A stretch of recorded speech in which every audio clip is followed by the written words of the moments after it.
Death is not the easiest concept for a child to process. Power Rangers doesn't even allow its writers to use the word kill, they always say the word destroy. But it's been interesting as the show has been pushed to actually talk about death in certain situations. But there's also been resurrections and Power Rangers coming back to life down the road, and sometimes they are just straight up force ghosts, like out of Star Wars. So let's dive into death in Power Rangers, or maybe I should say terminated in the Power Ranger universe. Lost Galaxy was a whole new frontier for Power Rangers, traveling through space throughout the whole season, much like Star Trek, but also because it was the first season that they started episode 1 with an all-new cast with no connection to the previous season, besides Bulk and Skull and Professor Phenomenus.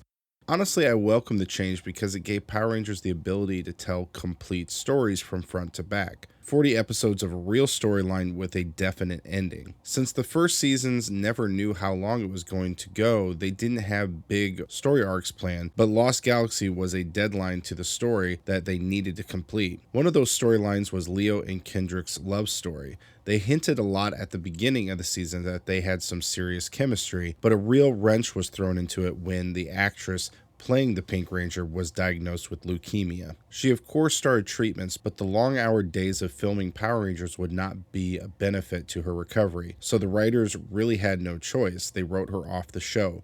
But surprisingly, they destroyed her character, or better put for us, they killed her. Although she was no longer filming, Valerie Vernon maintained her status on the opening theme song. They did this because she'd still be paid and they wanted to help her with her chemotherapy bills, which is not something I'd expect Saban Entertainment to do. This happened at the end of the two-parter In Space and Lost Galaxy team-up entitled The Power of Pink. After the battle into the 10th power, Psycho Pink survived and went on to find the Savage Sword. The legends say that the Savage Sword increases in power every time you use it, which is proven by the way it grows in size after Psycho Pink slashes Cassie. On Ranger Wiki, it says that the Savage Sword absorbs the power of those they are attacking, and when attacking Rangers, it is absorbing power from the morphing grid. Back in the late 90s when this was airing, the writers didn't put a lot of thought into the Savage Sword, but now that we've gone through more storylines, we can come up with a better explanation of what the Savage Sword really is. The Dino Charge Rangers got their power from Energems. These were connected with the morphing grid and dinosaurs back 65 million years ago. When they are found, they bond with someone it deems worthy. These are strictly good. They cannot be used by evil beings. This is proven when the Silver Ranger is freed of his evil clone and the clone can no longer morph without Xenowing's good spirit inside him. But this had an effect. The creation of the Energems made a negative version that was sort of a byproduct of these. It was called the Dark Energem, and it was filled with evil. All that being said, the fact that the Savage Sword is stuck in stone, just like the Quasar Sabers in Lost Galaxy, and when Psycho Pink pulls it out, there is a flash of pink that goes through it, showing how she bonded with it. This is what happened when Mike and the Rangers pulled out the Quasar Sabers. So it's cool to see that this could be the negative of the Quasar Sabers. When Kendrix went into the vortex of energy created by the Savage Sword and the pink space morpher, she came to her untimely destruction, as they would say in Power Rangers. But in real terms, she died. In the next episode, she appeared as a space ghost to Maya and Corone and the rest of the Rangers. In the season finale, she came back from being a ghost and comes back to life once the Quasar Sabers are returned. In the next season of Lightspeed Rescue, Kendrix is fully alive, taking up the powers of the Lost Galaxy Pink Ranger once again. But this was the first real time a Ranger died. We had Zane in space that almost died but made it through. Mike in Lost Galaxy, but he was saved by the Magna Defender. Now, lots of people argue whether or not the Magna Defender was a Power Ranger or just an ally to the Rangers. But he was from an unknown planet that was destroyed by Lost Galaxy's season's villain, Scorpius. When he first appeared in the show, he was a bit unhinged, fighting to avenge the death of his son Zika. This often resulted in putting innocent people in danger because he was so hell-bent on revenge. Over time, the Rangers got through to him, and it ended with the Magna Defender sacrificing himself by jumping into a pit of energy to stop the Terra Adventure colony from being destroyed. Whether or not you believe that he was a Power Ranger, the fact that he and his son had a suit of armor that is from a morpher or device leads me to believe that They both had a connection to the morphing grid. Like Kendrix, they both appear in the show as ghosts later on, being seen walking off together, finally a father and son again. We don't see much death involved in Power Rangers until Time Force. If you haven't seen Time Force, it's really an incredible season. In 2022, it was voted by fans as the best season of Power Rangers of all time. I have to agree, it's definitely one of the best, so you should check it out. If you're a fan, I got to do an interview with Jason Font, who played the Red Ranger, and Alex from Time Force. I'm really proud of the interview. I tried to get some questions he doesn't get asked very much, and I think he was pleasantly surprised, so check it out if you haven't yet. This season's theme was time travel, which was a really cool concept, seeing a Ranger team come from the future to stop an outlaw who time traveled back so he could take over the world before the Time Force organization was around to stop him. In the first episode, we see Jen, who would later become our Pink Ranger. She became engaged to Alex, a higher-up Time Force officer who was also Time Force Red at the time. When the villain Rancic escapes, Alex tries to stop him but ends up being killed. Jen watches him die in her arms, but later in the series, Alex returns. We don't get an explanation for this or how he survived, but this again is another example of a Ranger being killed and living through it or coming back. We do see the father of Wes in 2001 almost come to his death, but Alex comes and saves his life with some sort of technology from the future, but we don't see death at that time. If you follow the actors at panels and conventions, you'll see that Daniel Sutherland, who played the Quantum Ranger Eric, really wanted his character to die, sacrificing himself to save Wes, but that never happened. We didn't see another death until Operation Overdrive all the way in 2007. In that time, the franchise turned over to Disney. Operation Overdrive was the franchise's only attempt at a more Indiana Jones style show, having the Rangers looking for rare artifacts, trying to beat the many villain fractions from getting them and using them for evil. If you don't want spoilers for Operation Overdrive, skip to this point because I have to reveal a pretty big plot twist to discuss this part. So here we go in 3, 2, 1. Towards the end of the series, we find out that Mac is actually a cyborg made by Andrew Hartford. We later see a Hartford Robotics reference in Dino Fury with Jay Borg's manufacturer, but Mac goes on a difficult journey trying to compute what he is, if his emotions and desires are real or just programmed for him. But at the end, he depletes all his energy, causing permanent system damage. He is revived by the Corona Aurora that doesn't just fix him, but turns him into a human being. This is a bit of an outlier since he was a cyborg, but it's not the first time a cyborg was connected to the morphing grid. So if the Corona Aurora has separate powers from Operation Overdrive Rangers, I wonder what those Rangers would look like. The Corona Aurora Rangers. Just because I know someone will say this, I'm going to bring it up. Casey from Jungle Fury. There is a fan theory that when Casey comes back in Megaforce, he is actually dead. I don't know if I believe this, but if it was true that he was dead the whole time, it brings another example of a Force ghost in Power Rangers. So this brings us to 2022, where we get our last installment of Dino Fury on Netflix.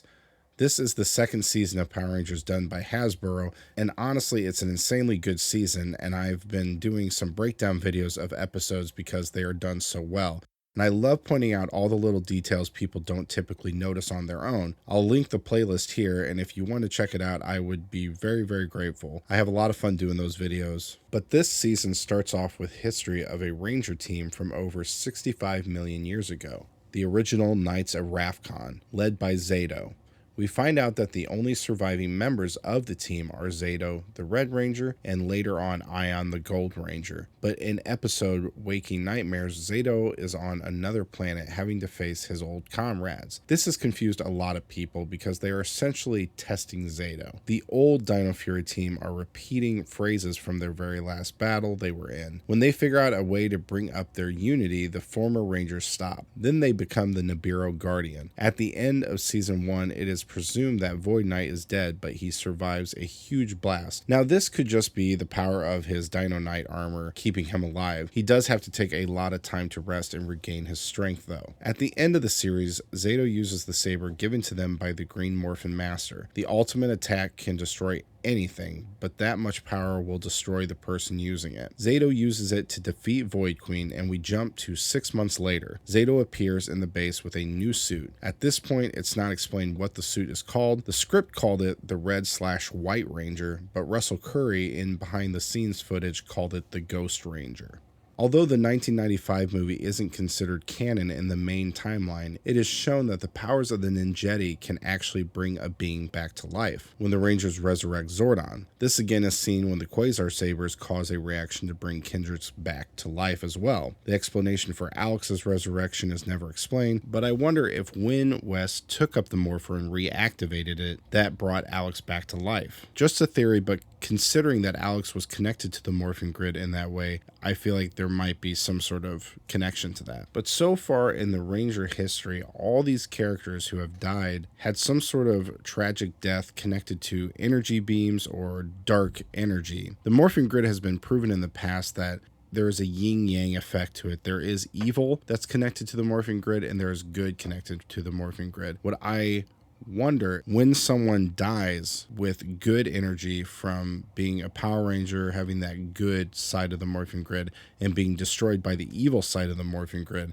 if that puts them into this sort of ghost stasis, that they become virtually immortal, and the only way they can come back is by those powers bringing them back, or a morphing master deciding that they're worthy enough to go back, much like Zayto. So the real theory is that Power Rangers can never truly die if they are in battle, because the dark energy will always counteract with the good energy and make them into a ghost. If any of you watch my videos regularly, you would know that I spend a lot of time working on these videos, and I've been working on this video for several weeks, and just a couple days ago, we got the news that Jason David Frank passed, and I was not intending to make this video about Jason David Frank, of course, because I didn't know this was going to happen.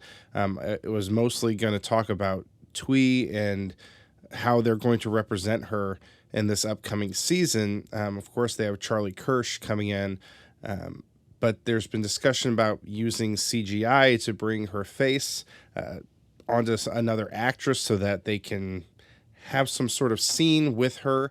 I know there's been some major motion pictures that have done this before, but typically that's been done because somebody was a part of the project, passed away in the middle of it, and they had to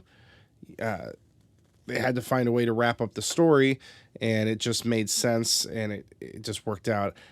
I'm not sure how I feel about them using the face of Thuy, considering she left the show in protest over the way they were being treated. I guess that would be a discussion for family members of hers, whether or not they are okay with it. Now we have this beloved character, Tommy, that everybody has just grown so attached to. Are they gonna discuss what happened to Tommy? Is that inappropriate? I don't know. I saw someone online make the comment, I wonder if they're gonna bring in someone to play JJ, and as if anybody's been a longtime follower of Power Rangers, they would know that there is a character from the comic book that they did put into the 25th anniversary where Tommy calls for his son JJ. They don't show him, but there is the potential down the road of having JJ come up and represent the Green Ranger or the Oliver family name. And I know there's lots of people who are probably saying, hey, this is way too soon. This is offensive. And trust me, when that guy made that comment, man, people were going at him tooth and nail. This is by no means a insult or pressure to let's make this decision now. Power Rangers is 30 years old now.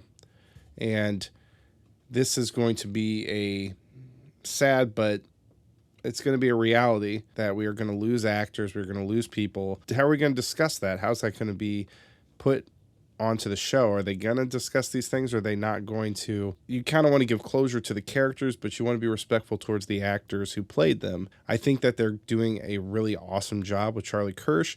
I'm really, really excited to see what happens because she's amazing.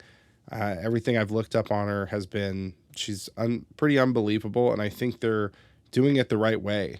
I really think they're going to represent Thuy in a really awesome way without being disrespectful. I hope everybody's doing okay. I know it's been definitely a really hard hit on us Power Ranger fans to lose JDF, and we were just about to kind of feel like we got closure for Thuy's passing, and now we have this. So I hope everybody's doing okay out there. Thank you so much for your support. I really appreciate it, and I love doing this channel with all of you. So have a great one, guys. Bye.